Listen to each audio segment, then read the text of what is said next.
13 ikaw ay unang makita. Habang ako ay tulala, ikaw ay dumaan sa bintana. Makalipas ang 13 years, ikaw ay muling nakita.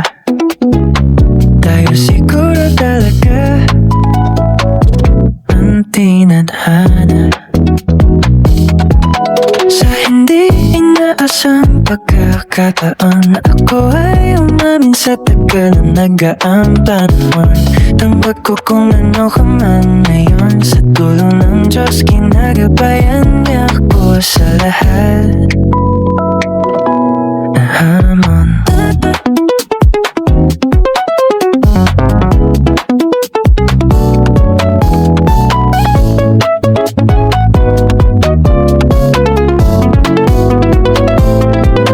Bawat araw, oras, segundo, naiintindihan kita.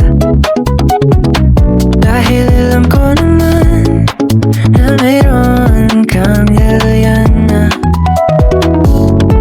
Bawat pagsubok na kasama ka, lahat ito malalagpasan dahil kapit